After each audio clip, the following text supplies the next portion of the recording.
Hey everybody, MS Farzan here, and today we're playing Total War Warhammer 3, which is,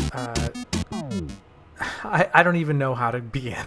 Like, it's a turn-based strategy game, and it's a real-time tactics game, and it's put out by Creative Assembly and Feral Interactive, and obviously built upon the legacy and world and mechanics of the Warhammer miniatures game by by Games Workshop.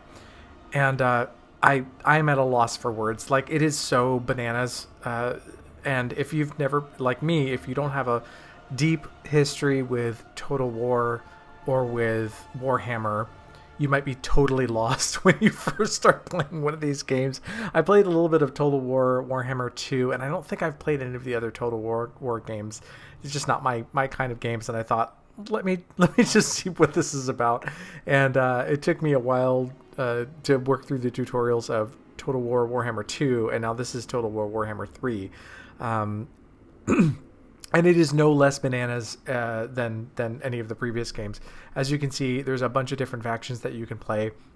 There's a tutorial that I played, or a prologue, I should say, that tutorializes a lot of the systems in the game that I couldn't quite make through. Like, I played a bunch of it, but I played enough to understand a little bit of how to not be good at the game, because I'm certainly not very good. And each of these different factions has a big campaign. We're gonna play as the Zinch. I'm not sure. I haven't played this faction before. I'm not even sure I'm saying the name right, but whatever. We're just gonna jump into this and see what happens. You can read all about what the faction does and what benefits they have in battle. Change some settings, and we're not going to do any of that. We're just going to jump into the campaign head first. Yeah, I feel like there's a Venn diagram that includes people who like playing these grand strategy / deep tactics games digitally, like video games, and also the other part of the Venn diagram, Warhammer players who love just having their miniatures all over the board, all over the place. And if you're in the middle of that Venn diagram, I can, like, it's hard to imagine a better service to you than Total War Warhammer 3. I'm not like a really, I don't know. I'm not so into either 4X games like Civ or tactics games like XCOM. Like, I like them just fine. And this game has an overarching strategic layer that sits on top of this very, very deep tactical layer of managing your armies. I just feel like it's the kind of game that you could just devote all your time. If you're the type of person that just devotes all your time to one game, like you're a Call of Duty player or you're a Civ player or whatever, and like you just come home from work and you play 2 hours of this game, this is that game for you. Even if you're playing it single player, there seems to be a whole lot of depth.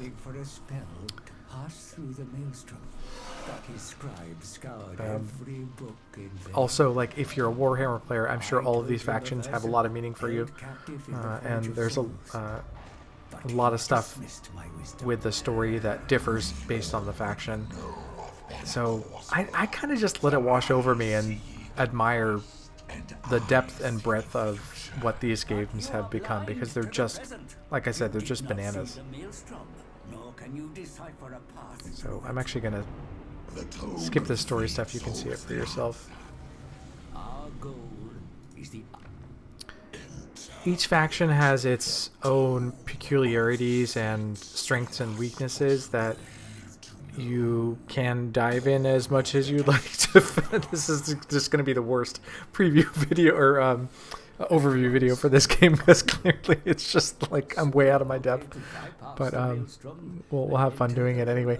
Each faction has its own strengths and weaknesses, both in terms of the strategic layer of the game as well as in the tactical aspect. So you will, I'm sure, spend hours tinkering with your armies and improving your units and doing diplomacy and all kinds of stuff. And we most certainly will get into none of that in this video because we're just going to go fight people. I'm skipping a bit, but even if you jump right into the campaign, there's some tutorialization that will help you understand how the game is played, like how the Tzeentchian factions may magically manipulate their rivals to gain information.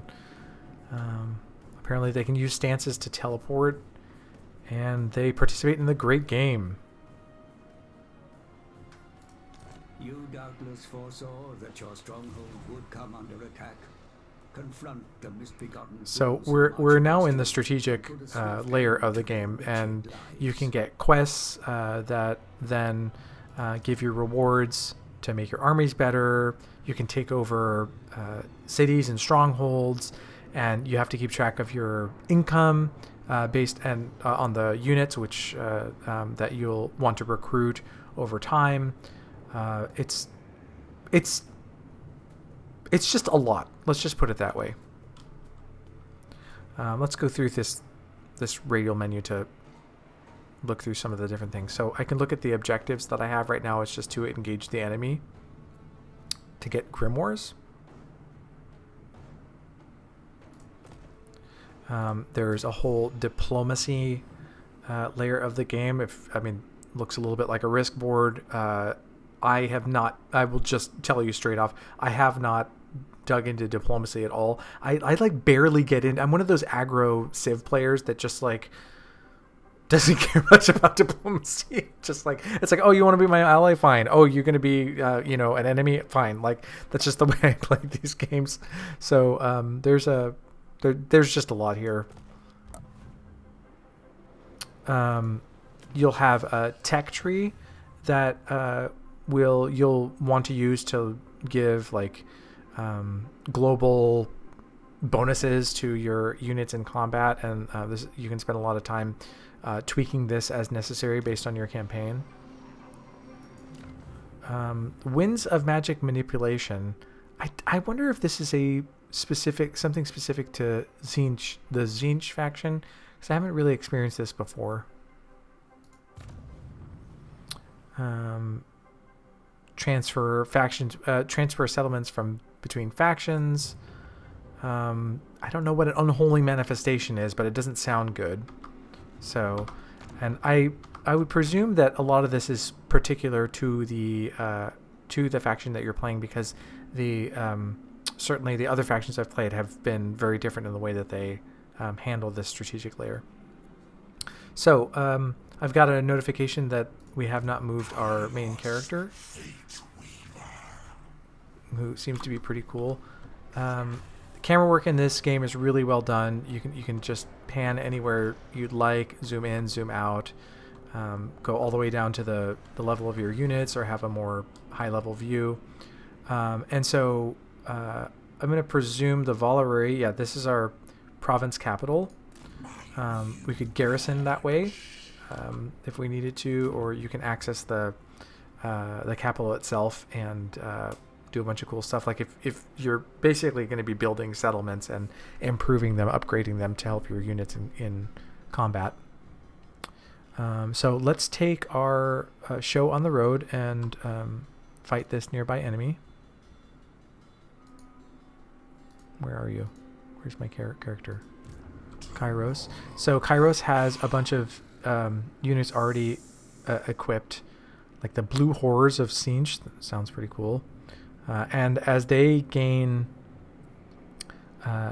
experience in combat, they'll become, you can upgrade them in different ways. But the point is that the makeup of your army is going to be depend upon how you recruit your units and how you improve them using the tech trees that you have available. And you gain the loop is basically go and fight stuff, or take over strongholds, or undergo quests and so on and so forth, so that you can improve your army in the strategic layer, and then recruit different types of units and rinse and repeat. So we're just going to take them into battle.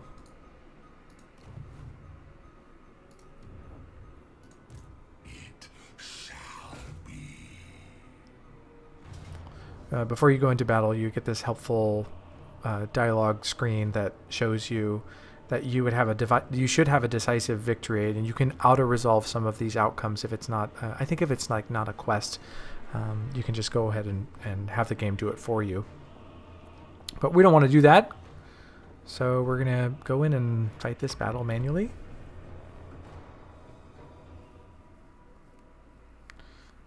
And the game really wants you to pay attention to all of the different tactical repercussions of the choices that you make, even from the beginning of the battle. So the way that you set up your units, for example, is really important. You want to have high ground. You want to be able to position yourself to bring your cavalry in from the flank. You want to have your pike people set up against mounted units, so there, and you want your archers behind your melee units. So there's a lot of depth there. If you've followed any of my other videos, you will already know that I just kind of try to take a hammer to everything. But let's see if we can engage a little further. We see the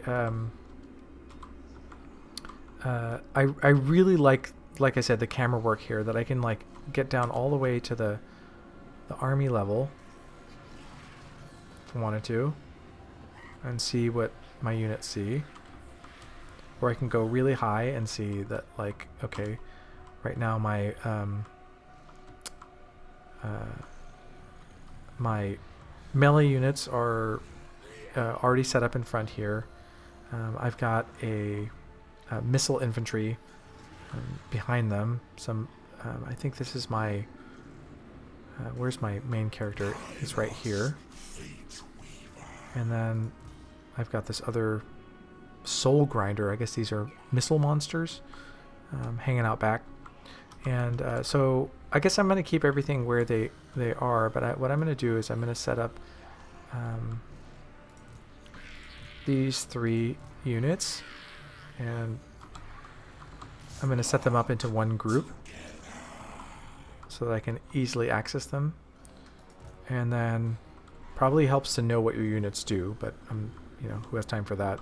So, or has the patience, I should say. So, and then I'm going to collect these flying units, make them another group, and then these missile units will make them into a 3rd group. And we'll start our deployment.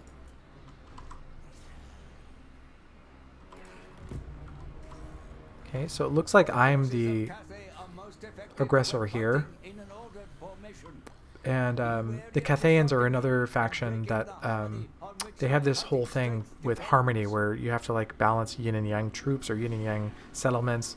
So I guess the instructions here to try and disrupt that. But we're not going to do that because we're just going to go full on and attack their front units. Well, we can do a little bit of action here. Let's say we'll have the sword people, or 2 groups of the sword people, go for this unit or this battalion, and we'll have these sword folks go for this one and support the side. So what I really should be doing is trying to go and envelop the enemy by their flanks. This is probably the best.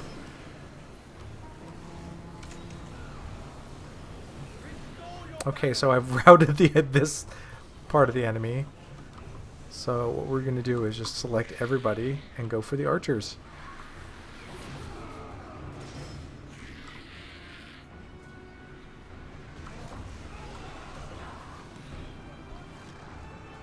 What I really like about this layout too is that you'll get a little notification if your units have nothing to do.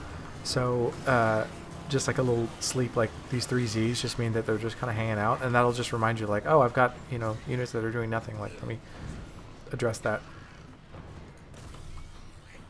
And your main character, presumably other characters, will have often have special abilities. Doesn't look like my main character here, Kairos Fate Reaver, has anything, but they'll have something like the ability to like boost your unit's morale or do direct AoE damage in a certain spot or that sort of thing. I think there's something important about your main hero's presence, like inspiring the units around them. That must depend on the specific faction you're playing.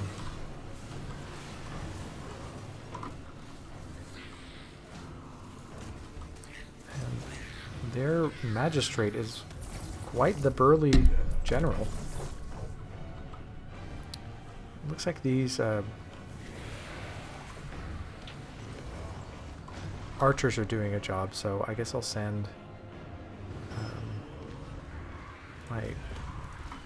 my ranged group to take them out. Oh, nope. I guess they did the job. Okay, cool. There's also, I didn't mention this, but up here there's a bar that right now it's green. It just means that I defeated them, but it'll go from green to red and let you know what how well you're doing in the battle in terms of the tide of battle. Cool. So job done. No, I don't want to save the replay or rematch. Nice little digest of what we did here. In short, nothing much. Oh man, I'm trying to think if I've ever actually played Warhammer with miniatures, and I don't think I have. D&D 4th edition went way into miniatures, and that's probably the most amount of miniatures I've ever played in a like a board game setting. I bet for like actual Warhammer players who like paint their miniatures and everything, 4th edition D&D miniatures are like a game for babies, but you know, what can you do? Okay, so after you win and get your XP or whatever, you can also decide what reward you want. I could conjurate locust. That doesn't sound good at all. Ensnare these captive souls and the winds will curl around the great conspirator. That I'm sure means something. Or I could devour the captives and replenish my units by 19%. Or I could offer them as tribute and get favor. Yeah, I don't really know. I mean, devour them? Like, go ahead and have a snack. So that's cool. I got grimoires from that. Sometimes when you defeat a hero in battle, they'll come to your side and you'll be able to use them to traverse the game board as well. Like, for example, I did that I think in the prologue and got a hero that she could like go to other settlements or let's say you're about to do a battle to a settlement. I'm kind of making this up. And she'd be able to attempt to assassinate someone or deplete their power so that when you went into battle, you'd have a leg up. It's just kind of cool. So let's recruit some regiments or units. Let's see. So this one, the Blue Horrors are going to cost, and also they have upkeep, and the Chaos Furies. Okay, did I do it? Okay, they're going to take one turn to recruit. Okay. So, what do I need to do next?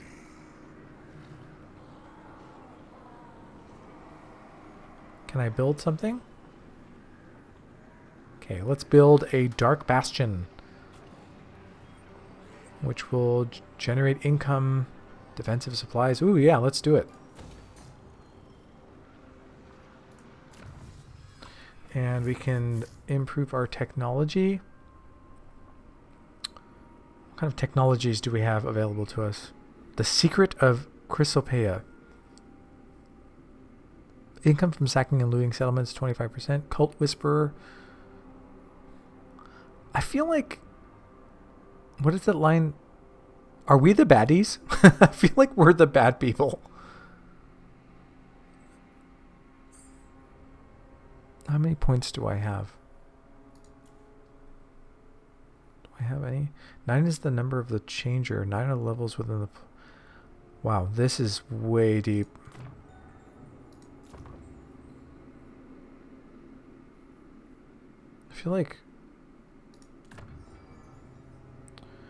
I feel like the Siege are not for beginners. Like there's a few other of the groups that I've seen that are like way simpler. Okay, we'll wait our turn. Wow. So a lot of people gotta go.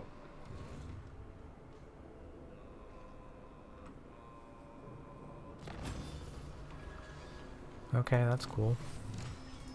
Okay, I recruited. While others rely solely on brutality to conquer, the followers of Tzeentch have more subtle means. Like what?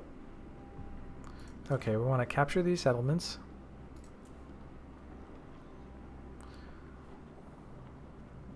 Alter the structure of reality itself. That seems like a useful tool to have.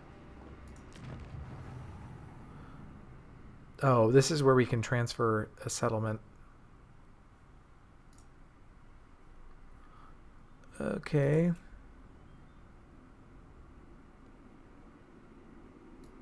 Oh, that's what we need grimoires for. See, we're learning things.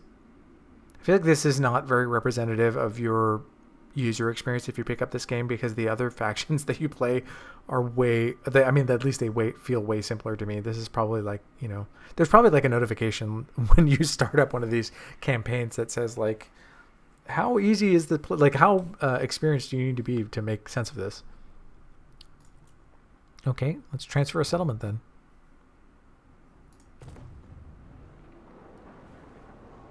Did we do it?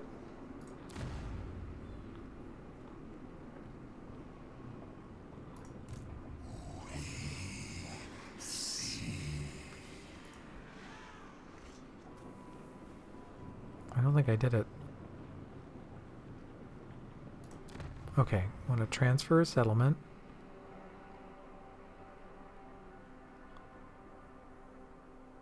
Like this one?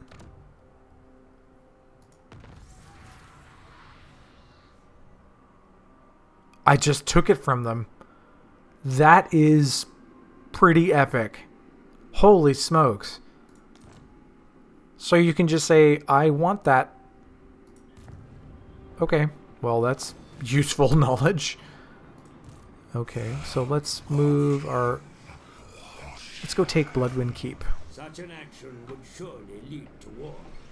As glorious as that is, proceed only if you desire conflict, my lord. Well, it's not called Peace Hammer.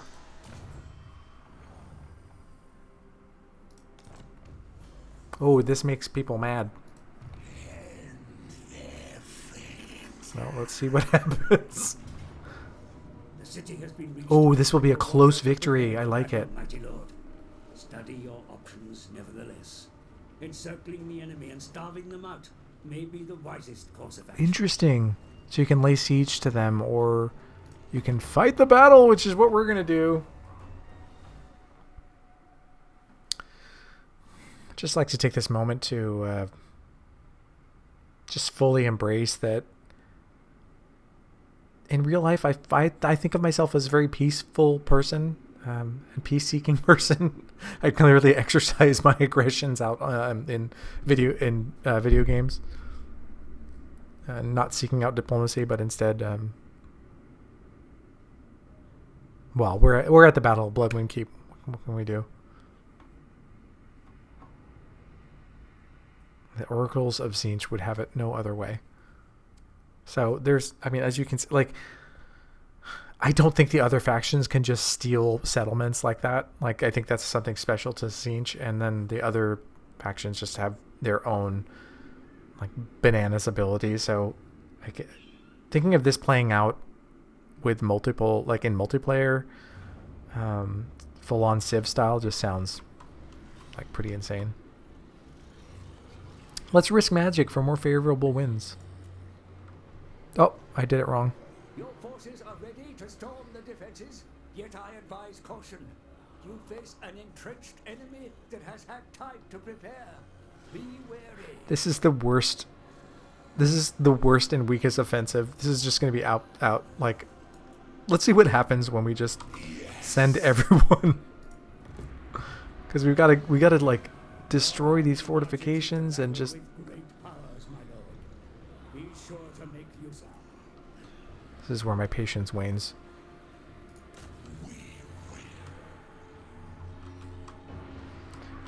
So a smarter tactician would probably try and encircle the enemy in some way, or just do anything other than what I'm doing right now. This is going to be such a hot mess.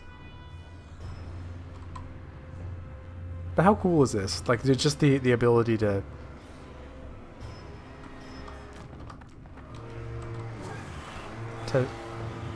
see just how poorly we are attempting this battle.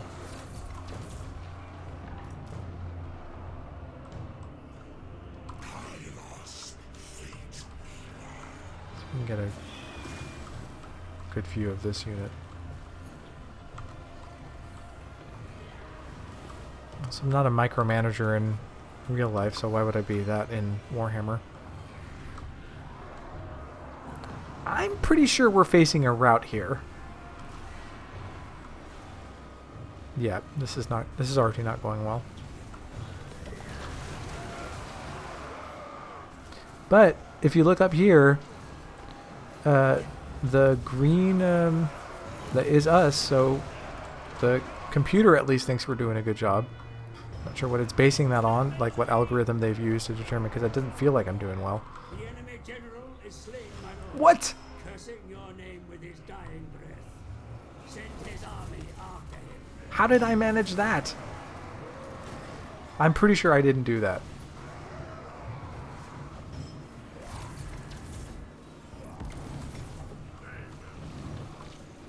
If we win, there will literally be no reason for this victory.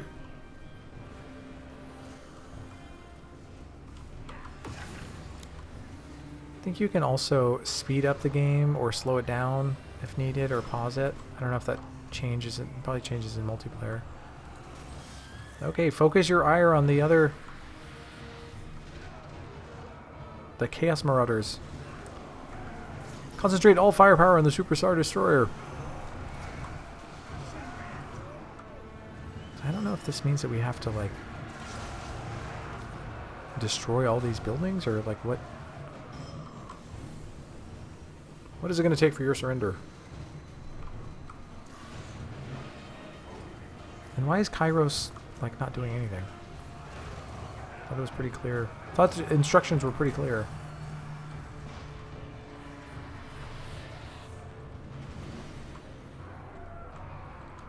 Let's take a look at their...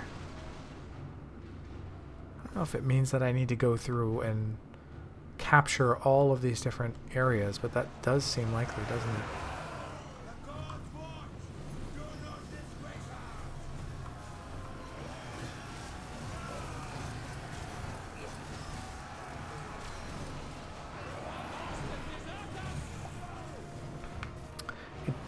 It does also seem like clicking that little button that allows you to steal a settlement is the way to go.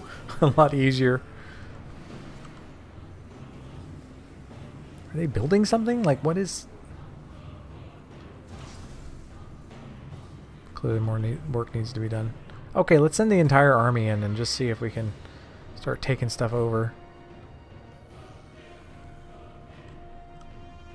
The flying troops, I would say, probably have a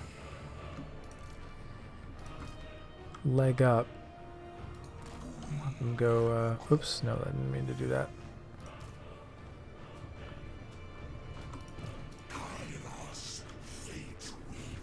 Let's have them go over here and just park it in this area. And then everybody else, I don't know, go get the tower?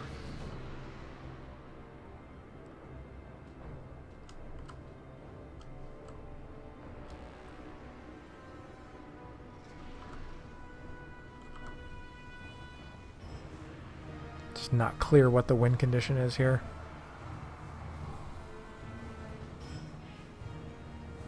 Key building? Oh, over here. Maybe I need to capture that. Okay, you people go to the key building.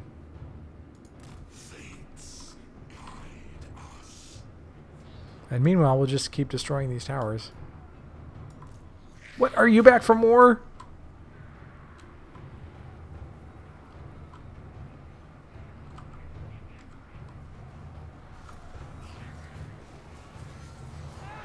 These axe infantry have come to cause us some trouble, and that's okay. Oh, apparently my units have ammunition.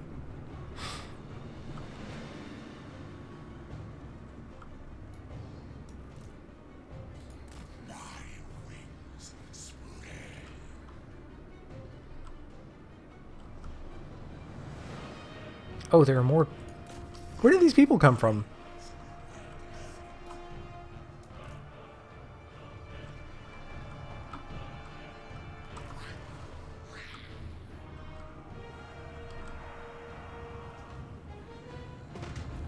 Oh, I did it.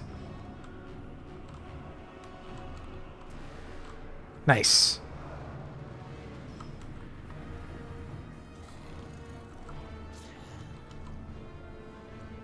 We hit him with a sucker punch. And to be fair, it doesn't look like we've gained much except for a bunch of ruined buildings and arid territory. So,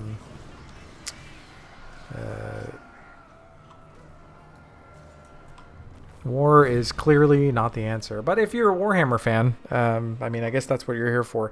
So, yeah,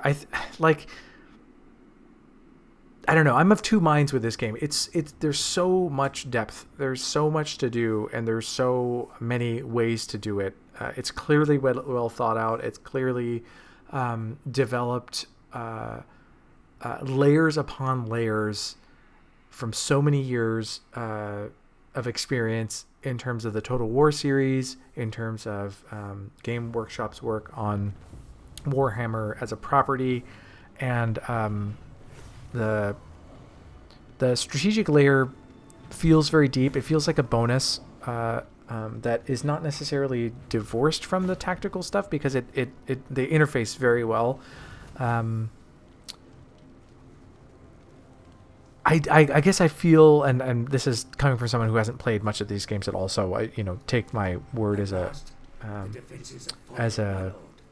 with a grain of salt. It doesn't feel like the strategic layer and the tactical layer are different games. It feels like they interface well, but it does feel as though they might be serving two different audiences. Like I sometimes feel like I might be pulled towards the more high, like 1,000-foot view, high level stuff. Sometimes more to the tactical stuff, and there's like some synergy in between. But not being a big Warhammer player and not being a big, like, I don't know, Civ or Risk or any high level management game person, it's clearly not directed at me.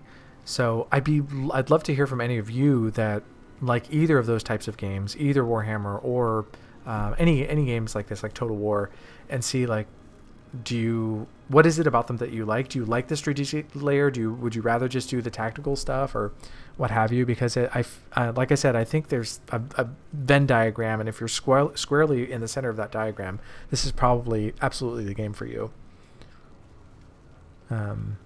It does feel like a big investment, though. It's like it's not very casual. They've done a lot of things to make it casual friendly, and the tutorialization. If I can get into it and make heads or tails of the basic stuff, then certainly you can.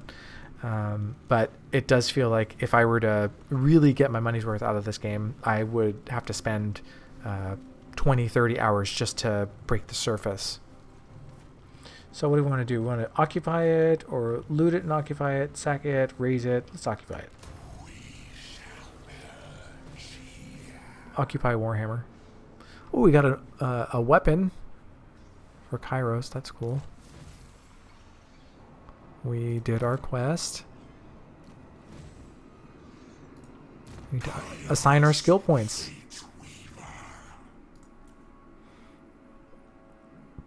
Let's see. Pink Fire is Zinch. Let's pump that up. And the Treason of Zinch. Not every settlement requires labyrinthine schemes to usurp ownership. More direct and savage action can still get you the best results. Good to know. New mission. Maintain control of the following province. Okay. So that's as good a place as any to call it. If you like these games, I think you'll like this game.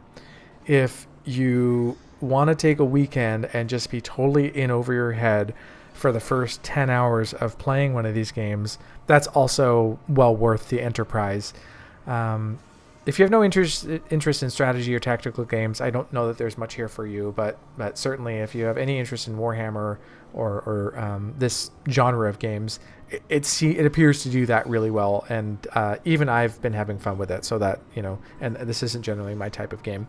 So yeah, I hope you've enjoyed this video. If you have, be sure to like it and subscribe to my channel for more. You can also check out my books and games at nightpathpub.com or follow me on Twitter, and we'll see you soon.